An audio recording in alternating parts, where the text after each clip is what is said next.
Let's get into our big story. Second straight week of 5 games in the Big Ten. We take a glance at the schedule. 2 games at noon Eastern. Big noon is the Bucks and the Hawks. We've got Indiana and Rutgers. The midday window features first place Purdue and Madison. Also has Northwestern visiting Maryland. And the Gophers and Nittany Lions will square off in prime time. Let's start with Ohio State and Iowa, Jerry. To me, this is in some ways the most interesting game of the weekend, just in that Ohio State is elite offensively. We know that. They're the #1 scoring offense in the country. Iowa, for all of the problems offensively, and there are a lot of them, this is still an elite defense as well. I mean, they're #3 in the nation in scoring defense. So I guess I'm just curious, do you think, we haven't seen Ohio State play a defense of this caliber this year, haven't seen them play anything close since Notre Dame, and they struggled a bit to move the ball against Notre Dame. Do you think Iowa has what it takes to slow down the Buckeyes a bit? Well, as you described them, they're one of the better defenses in the conference and in the country. So if they can't slow down Ohio State, it doesn't mean that it just means that maybe nobody can. But as you dig deeper, this is a zone coverage team. To me, that's the X and O intrigue to answer your question. Most people are playing man coverage in the country right now. Phil Parker, defensive coordinator at Iowa, he chooses to continue to play zone, which he's played for decades, right?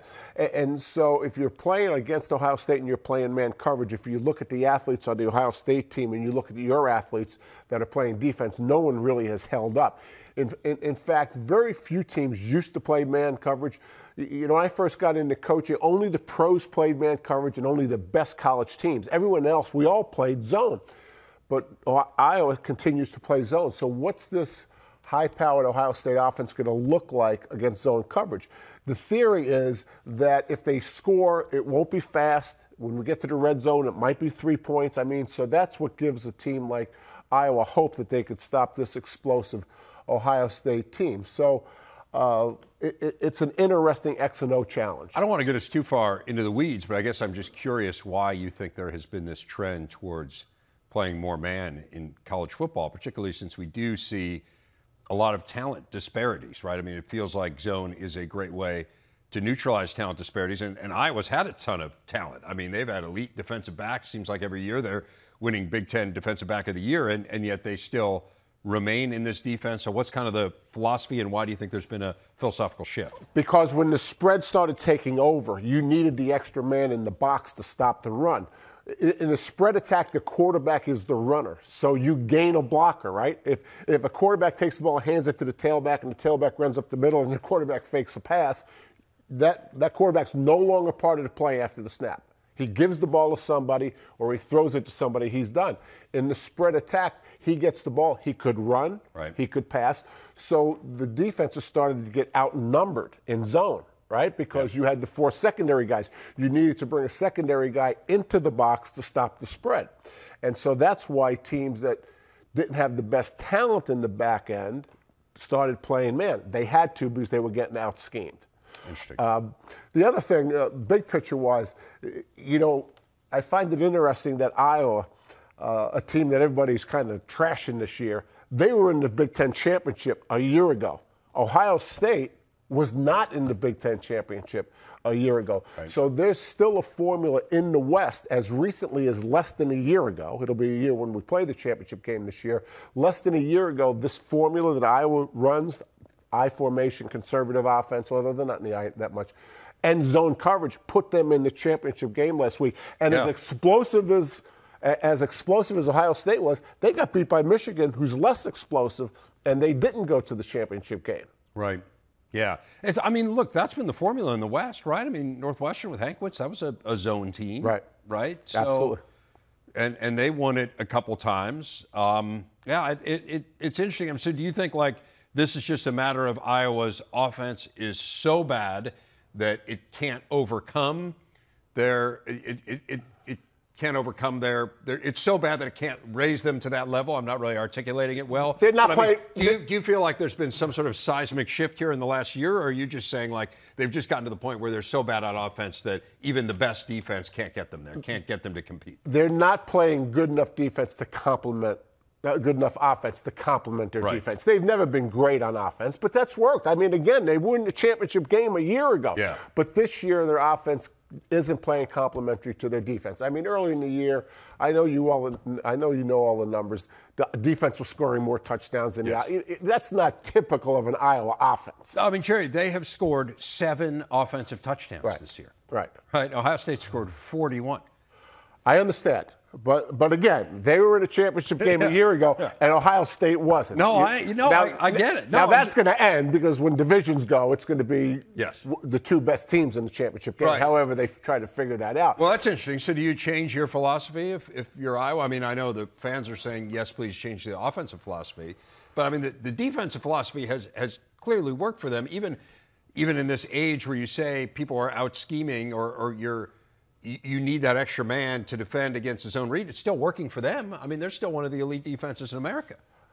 Iowa. Yes. Yeah. Well, I would say this. Phil Parker is a zone guy, but he also finds a way to bring the extra man into the box versus the zone read. I showed a little bit of that last week. Someone had done it to Minnesota. So, I mean, he's not just staying in zone after the snap, but he is more zone than man.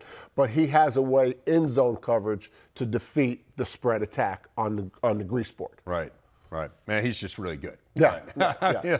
Bottom line is he's really good. I'm fascinated to see that. And then, is Iowa going to have any answers here? I mean, they had a week off, and do they do anything different offensively and, all that? It's hard to do something different. I mean, it really is this time of year. And they're just not as good on offense as they've been. And, again, this is a crossover game. They don't have to beat Ohio State every year or in any given year necessarily to get to Indianapolis. And I think if you're realistic about the Iowa program, getting to Indianapolis is a huge deal. Right. I mean, and it was last year, and they didn't look very good getting there.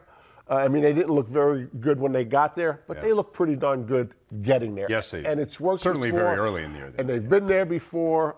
I mean, look at the West. I mean, where's Northwestern? Where's Wisconsin? Where's Iowa? At the bottom. At the bottom. I mean, the other 4 people are coaching. Right. And I'd go back to Iowa's offense. I would bet you that Brian Ferentz and Kirk Ferentz and all the offensive coaches will do a deep dive offensively. Yeah. And not that they haven't done it before. They'll reevaluate. Everyone reevaluates every year. They've been held to single-digit point totals 3 times this year. That is the most in a power conference.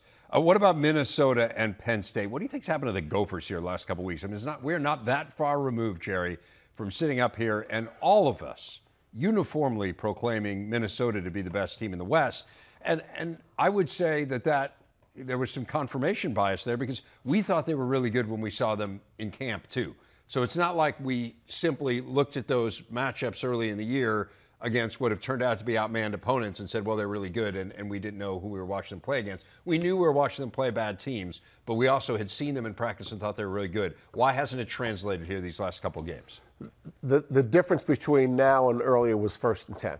I mean, how did we describe the Minnesota offense? I described them as a state-of-the-art offensive scheme-wise. They were running the RPO to perfection. Kirk Shiraka came back, and him and Tanner Morgan meshed again. I mean, all the superlatives that the way we described Minnesota early in the year, I think we were right against the competition that they were playing.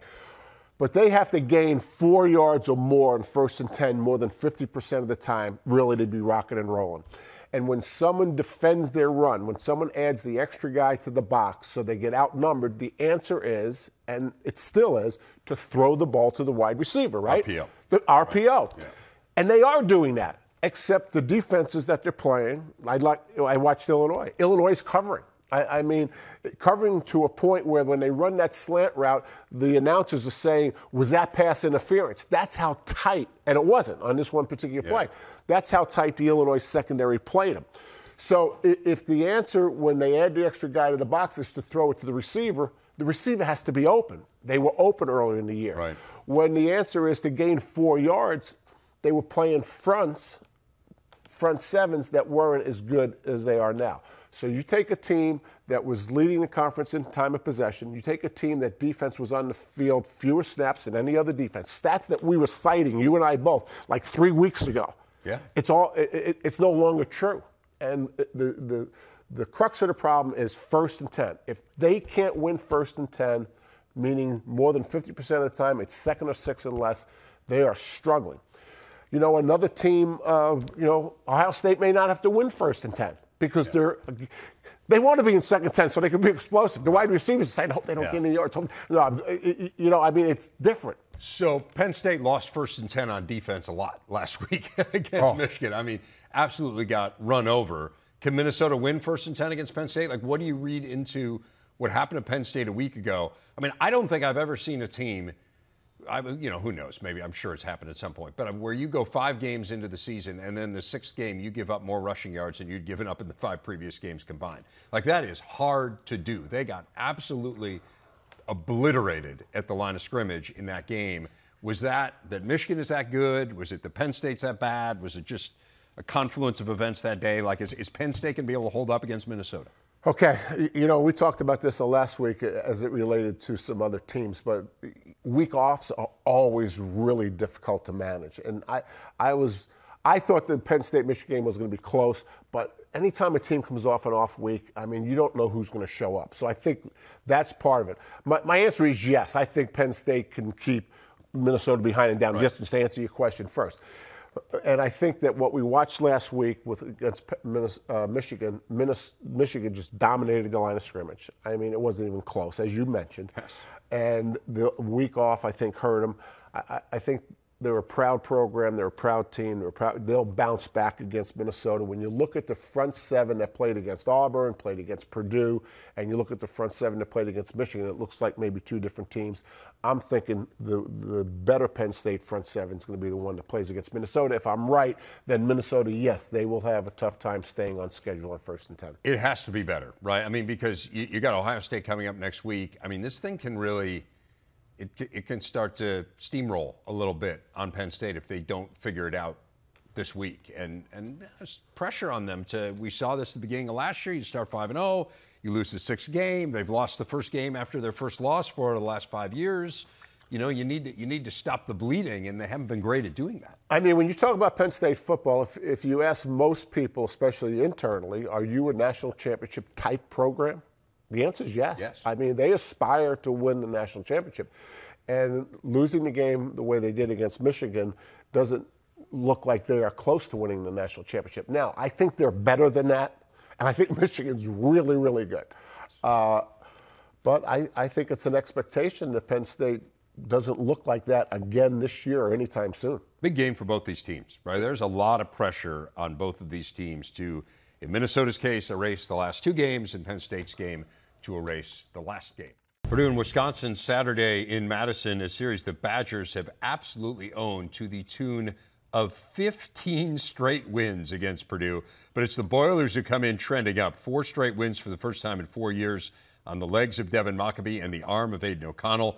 Badgers, meanwhile, losers of their last 2 in Madison. They will try to avoid their first 3-game home skid in nearly 20 years. Let's start with Wisconsin, Jerry. So they are not at the same level that we have come to expect them to be at. They made the midseason coaching change, obviously. Why not? Like, what do you think is different here about Wisconsin? Well, we have talked about the Wisconsin offense and defense since we've been at the network, and it's usually been in a very positive light. And then recently, in the last few years, offense has struggled a little bit. Paul Chryst decided to coach the quarterbacks one year and call the plays, and then Joe Rudolph was calling the plays, and now obviously Bobby Ingram is in charge of the offense. And they have changed some. But what's happened more recently is the defense. I mean, you watch the game against Michigan State, I mean, there's at least 10 big plays, and 10 big plays are defined as runs over 10, passes over 15. And they played man coverage they couldn't hold up. They played zone coverage they couldn't hold up. So this defense of Wisconsin is in crises. And now you're playing a team like Purdue that, especially when they get the run game, they can throw it all over the lot. This is going to be a tough out for this Wisconsin defense. But we can no longer say that the Wisconsin defense is really good and the offense has to evolve. They're in the I formation. That's no longer true. I think both sides of the ball right now, might be in crisis, or the offense might be better. If Graham Mertz plays well, this is probably a better offense than it is defense. I can't remember the last time we said that about the Wisconsin program. So how do they get to the point of simultaneous crisis? Like what happened here? Because you're right. I mean, they're 7th in the Big Ten in scoring defense. They were 4th in the nation a year ago. So how does it drop off? Now, I mean, they just lost a lot of personnel. Is it simply personnel turnover, developmental program, and they just got caught in a in-between stage, or is there more to it than that? I think the reason we're in a coaching change at Wisconsin is recruiting and is the offense. I think those are the two things that people have lost confidence in, and obviously the athletic administration has lost confidence in it. But you better fix recruiting before you fix the offense or defense, because there's no fixing the offense and defense unless you fix recruiting. They have the smallest support staff in recruiting. They are one of the programs that actually one of the 10 assistant coaches might be the recruiting coordinator. Now, there's some programs around the country where for different administrative reasons, you have to label one of the assistant coaches the recruiting coordinator. But no coaches, nowadays at the best programs, there's no coach coaching a position and heading up recruiting. But I think that's going on at Wisconsin. So to me, there has to be a lot of changes at Wisconsin. The other side of the ball with Purdue, I find this really interesting. 15 years they haven't beaten them. And that full screen that we showed, that is an anti-process, we don't look at the scoreboard statement, right? Not every game is the same. They're all different games. And so, by way of example, I think if Brett Bielema was coaching a team that hadn't beat somebody in 15 years, that would be a point of motivation. I'm interested if Jeff Brom is using that, because he's a little bit harder to get a handle on, right? I mean, Brett's a little bit more of an open book. Jeff's a little bit harder to get to know. But if I'm Purdue and I haven't beaten someone in 15 years and they're in the same division, I mean, I'm talking about that all week. I mean, that particularly when you are probably the better team and you're in the hunt, right? Like you need, you can't afford to lose this game if you're Purdue, and so you need to pull out every stop you can to make sure you don't take your eyes off the road. I think so. I mean, you have to have a great game plan. But if it's a gimmick T-shirt, if it's a gimmick move, I mean, if it drives my emotion so that I practice better, I don't think gimmicks work on game day, but I think gimmicks work during the week. Because that's when you're getting the work done. So it'll be interesting, Purdue's approach to this game. So that game's the mid-afternoon window. Northwestern of Maryland is as well. What interests you about both of those teams coming into this one? Well, I've been saying this about Maryland for the last 2 or 3 weeks, so I'm going to stay on this because I really believe this. Maryland is a program that's being built. They're already bowl eligible, and they are in this maturity as a program status, if you will. They'd be bowl eligible if they win this week. They'd be bowl eligible if they win this week. So there's a lot at stake. They have a better team and they have better players than Northwestern. That doesn't mean they're going to win the game. With Leah or without Leah, if they're building a program and they're mature about their build, they'll play lights out Saturday. Now, that doesn't mean that Northwestern can't play lights out and win the game. I think it's unlikely. But this is where Mike Loxley's program is. We have a chance to win 6 games this Saturday and be bowl eligible. If you're not motivated, highly motivated to play that, then you probably shouldn't be playing the game. Northwestern week off. What do different teams get done in week offs? If you're rocking and rolling, I think you want to keep the game speed. This is what I worry about Penn State last week going into the Michigan game.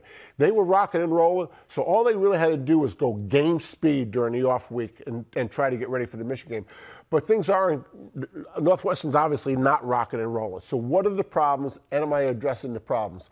If the players don't fit the system, change the system. I mean, there's a lot of things a program like Northwestern can do on an off week and try to rebound. And if it's not a winning effort, it has to be an improvement effort. So Northwestern has to come out of this game, whether win or lose, and look at the video and say, we got something done during the off week. That is the minimum requirement for the coaching staff. It's crazy how bad they have got. I mean, you think about they won this game by 40 points 2 years ago. And, I mean, they had 0 pressures against Graham Mertz and 29 dropbacks. The old expression, it takes a lot longer to build it than for it to come down. Yeah, well, it seems like it's come down pretty quickly. We'll see whether or not they can reverse that trend in College Park. Turn our attention to hoops. The preseason top 25 came out this week. 8 Big Ten teams got votes. So once again, feels like the league is deep. However, Indiana was the highest ranked team, and they are just 13th. That marks the first time since 1977 the conference did not have a team in the preseason top 10. So lots of good teams in the eyes of the pollsters, just perhaps not a great team. Andy Katz joining us now. Andy, do you feel like that's a fair assessment of the Big Ten entering the year? Sort of. I mean, first of all, for those following everything I do for our network, I've had Indiana in my top 10. I had them, I think, 7 in my preseason poll. I think they deserve to be a top 10 team with everything that they've got coming back and everything that they've added in terms of their freshman class. So I was a little disappointed that they checked in at 13. I should say I'm not an AP voter.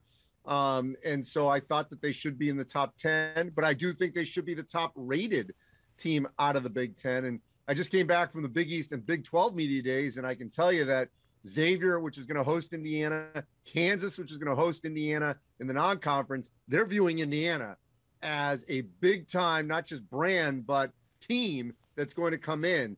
They're looking at that, both Sean Miller at Xavier, Bill Self at Kansas, as one of the toughest tests they will have in the non-conference. So the respect is out there peer to peer.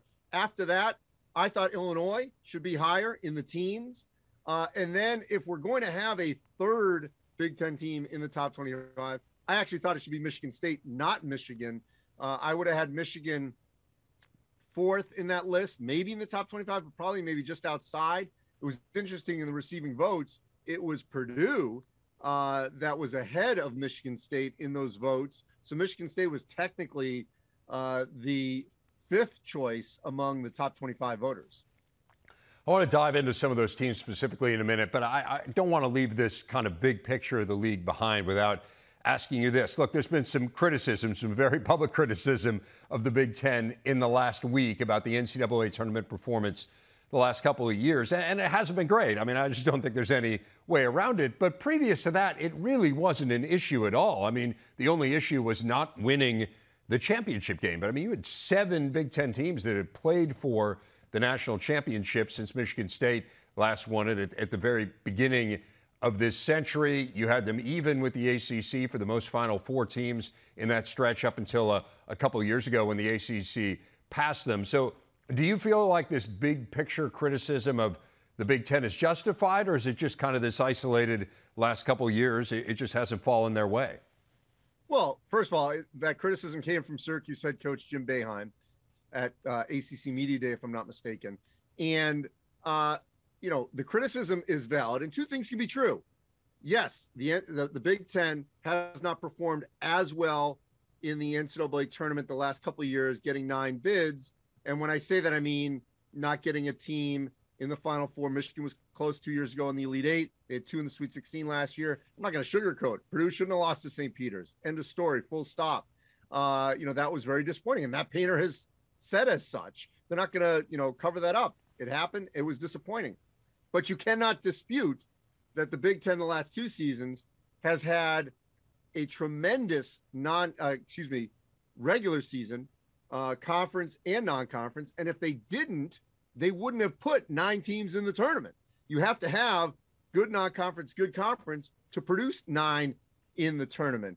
I'm just not a big fan of conference labeling of the tournament, because 2 years ago when UCLA got to the Final Four and USC got to the Elite 8, and Oregon, I think, was in the Sweet 16 or, you know, Elite 8, and Colorado had a good run.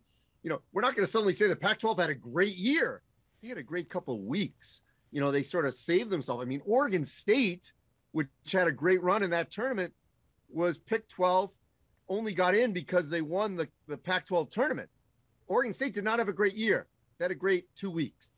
You know, the Big Ten has had great regular seasons, decent, you know, in a couple spots, postseasons, and it should have been better. We know that, but I just don't buy that they, you know, the ACC and these other leagues are better because they suddenly had a good run. I mean, Miami was not a great team. They had a great run last year. So that's where I stand on that. And I'm with you. I mean, I do think, look, these are the easy narratives. We see it in football as well, just because an ACC team, you know, let's use Clemson, wins a national championship doesn't mean the ACC is a great league, because it isn't. But Cincinnati getting in the Right. in the No, playoff last absolutely. year. We're not Right. going to suddenly wave the American flag that they had this great year. Cincinnati had a good year. We'll wave the American flag, just not the flag of the American Athletic Conference, Yeah, right? yeah, sorry. Okay, you for the clarification. so The let's American get Athletic Conference. yes. So part of what I think is interesting in this preseason poll, and again, I'm not disputing it because I think the challenge that voters have right now is there's so much turnover on these teams. Like, let's use Ohio State and Illinois. I mean, they have less than 25% of their minutes back. And so part of me feels like there's this lack of familiarity, at least with how the parts are going to fit together, right? Maybe you have some transfers at Terrence Shannon, let's say, you know, or Meyer coming over from Baylor. And so, you know, hey, that's a good player. How will he fit in Illinois? I don't know, so I'm going to rank them a little bit lower. Ohio State, well, we'll see how the freshmen fit together and, you know, how good is likely. He was good at Oklahoma State. Does he fit in with Ohio State? Like, part of me feels like that's what this is about. It's taking a more of a wait-and-see approach. Do you agree on that, that, like, part of what's working against the Big Ten, other than Indiana, is significant personnel turnover? Yes, but that's actually why I'm surprised Michigan State didn't get in the poll, because of those teams you just listed, Michigan State actually has the most returning, and obviously has a Hall of Fame coach in Tom Izzo. So, I agree, like, Michigan only has Hunter Dickinson back from that starting lineup, so you could pause on putting them in. But that's why I was surprised that Michigan State didn't get in. You know, the two teams that didn't get any votes that I really believe will have a cameo at some point. One is a familiar name in Wisconsin, which continues to get underplayed over the last couple of years. And the other, believe it or not, and we talked about this last week in Minneapolis, is Penn State. Penn State has got a lot back. Yeah. And I think we're going to see, if Penn State reaches its potential, you know, the Nittany Lions at some point having that cameo in the poll. And as you know, I'm still high on Rutgers, where they've got their core three back. They did get some votes. They got 4. Iowa was just above them in terms of getting some votes. So I really do feel that we're going to see 10 teams from the Big Ten at some point this year have an appearance in the top 25. Doesn't mean all 10 are getting in the tournament, but I think that they will have runs, wins that will put them in contention. And that doesn't mean that, you know, Minnesota can't ever get in. Northwestern has obviously had a cameo.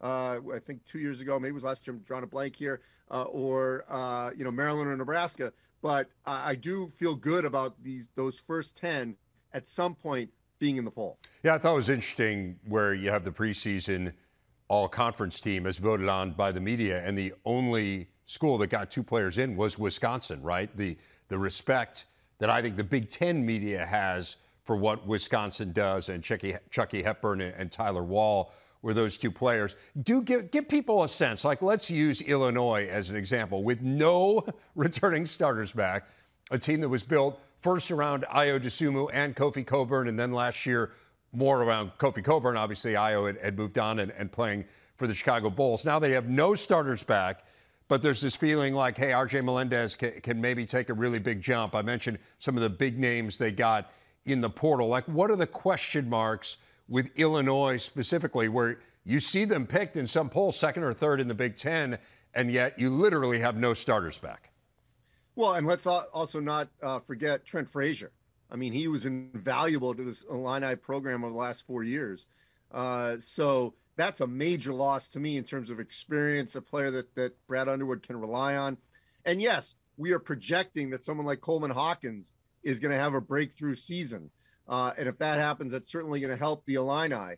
The transfers, you know, seem to fit the Underwood profile coming out of the Big 12, because he kind of coaches in the Big 10 like a Big 12 coach, sort of gritty, rugged, old school Big 10, if you will, with Shannon and Meyer.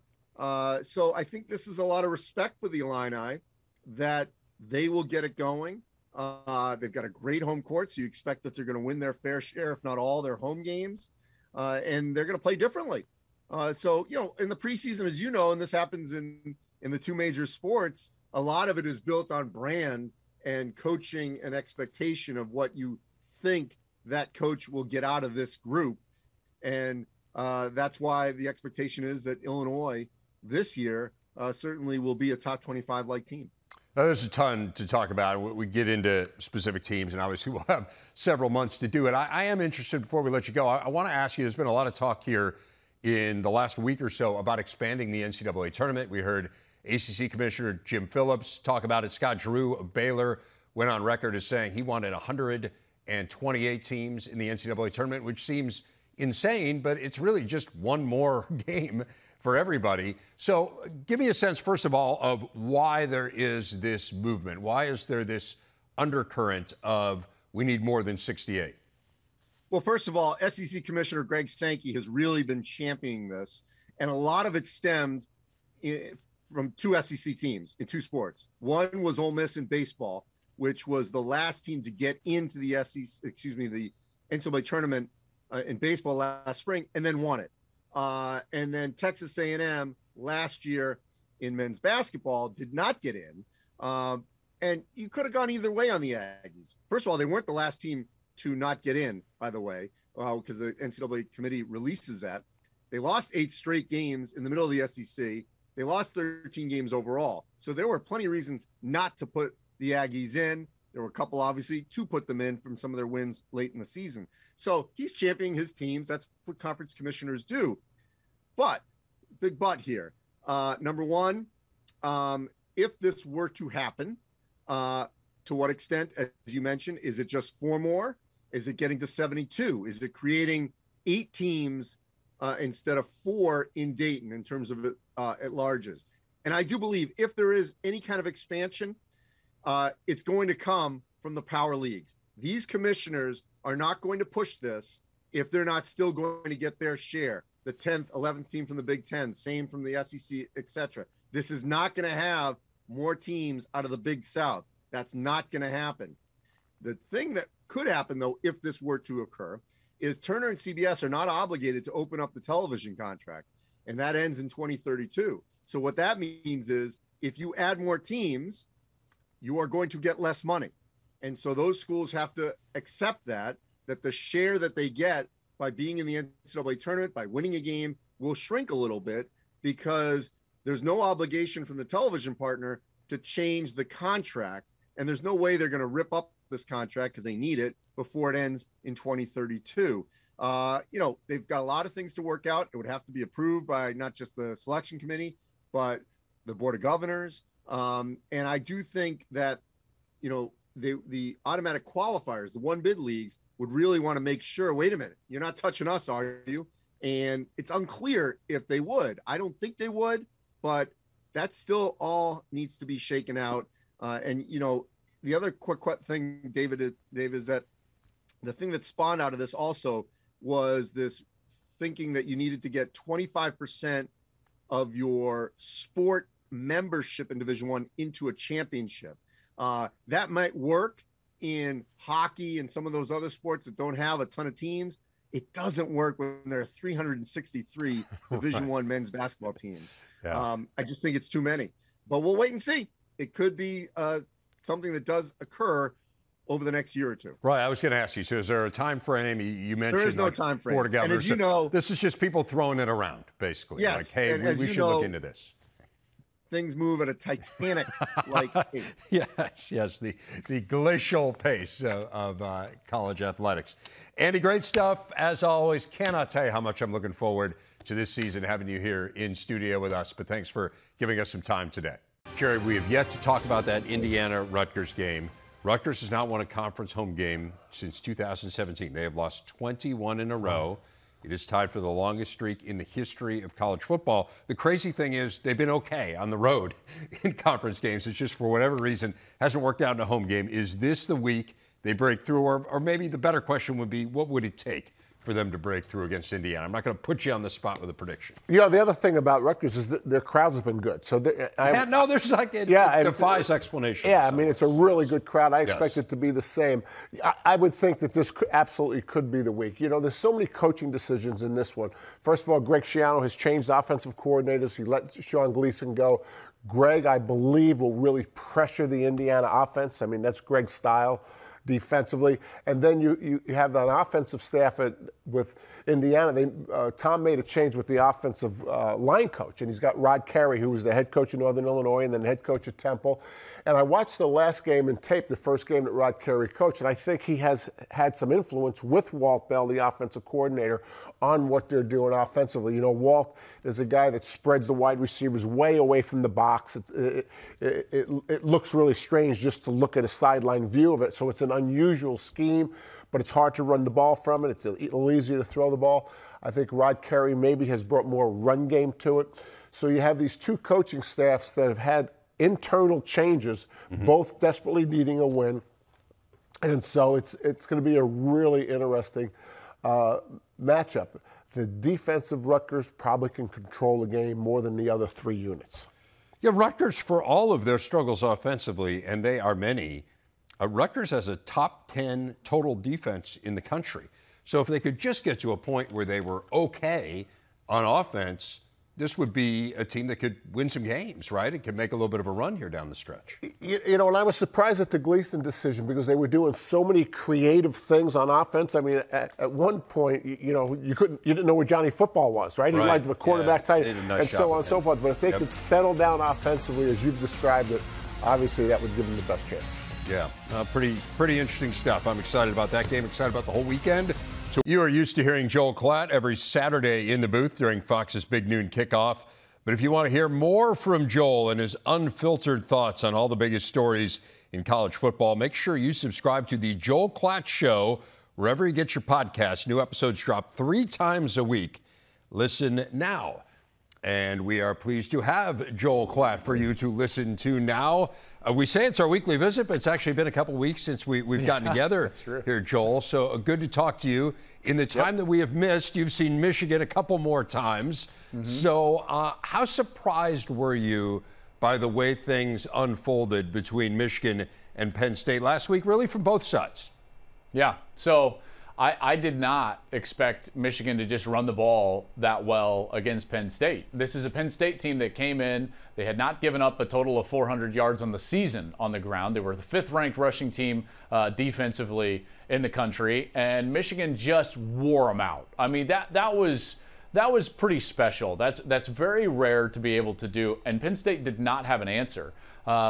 I was very impressed by that. And the other part of the Michigan side that I think is going underrated right now, Rev, is I think their defense might actually be a bit better than what they were a year ago. And no one wants to admit that because of David Ojabo and Aiden Hutchinson. And I understand that. So maybe they don't have the star power, but I think that they replaced Dax Hill with another great nickelback and Mike Sainristil. I think that the complement of edge rushers that they have, led by Mike Morris and guys like Yabi Oki and Jalen Harrell as a rotation, are as dominant, and the numbers suggest that in terms of the pass rush, and they're better in the interior.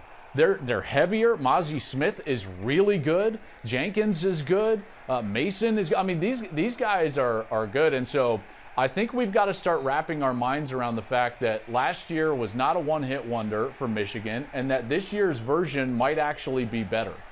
What about the Penn State side of it? I mean, it's a lopsided score, so you obviously think very highly of Michigan, as do I. But do you think the lopsided nature of the score was more about Michigan or more about Penn State? Like, were we overrating Penn State all along here? Maybe. I think that that's a possibility. Although I would tell you that this was not a team that just hadn't played anybody, right? So they beat Purdue on the road week 1. I was there. We talked about that game, and Purdue is not a bad football team.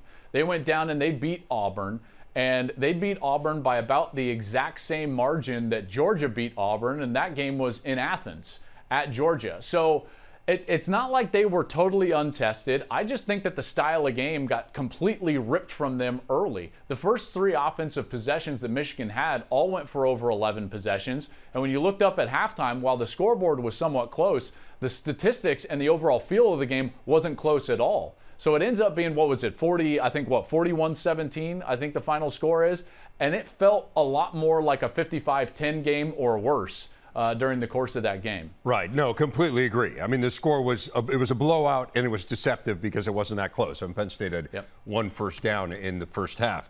Hey, what about the Big Ten West? You mentioned Purdue, and now they find themselves at a tie for first with Illinois. So I think surprising, probably to some people nationally. It was pretty apparent when we were at camp that those were both going to be pretty good teams. But how do you see the West right now? Is it just a two-horse race, and how do you separate those two if it is? You know, I would give the nod to Illinois. I do think it's a two-horse race because remember now, Illinois just finished a 3-week stretch where they beat what we would consider kind of the top 3 contenders in the West. Wisconsin, Iowa, and then, I'm sorry, now I'm blanking. Minnesota. Yep. That's right. And they did a nice job in all of those games.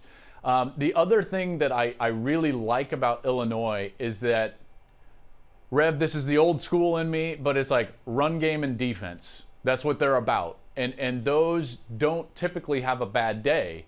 And not that Purdue can't do those things, but they don't certainly do them as well as Illinois. And so Chase Brown and what he's doing carrying the football, which, by the way, 44 touches last week in that win over Minnesota is insane. Yes. But what he's doing running the football, and then more specifically what the defense is doing under their young coordinator, Ryan Walters, I would give them the nod because of who they've played and what they've got down the stretch run to lean on. I think that that's going to be a more consistent team, although they do have to play Michigan in that next to last game.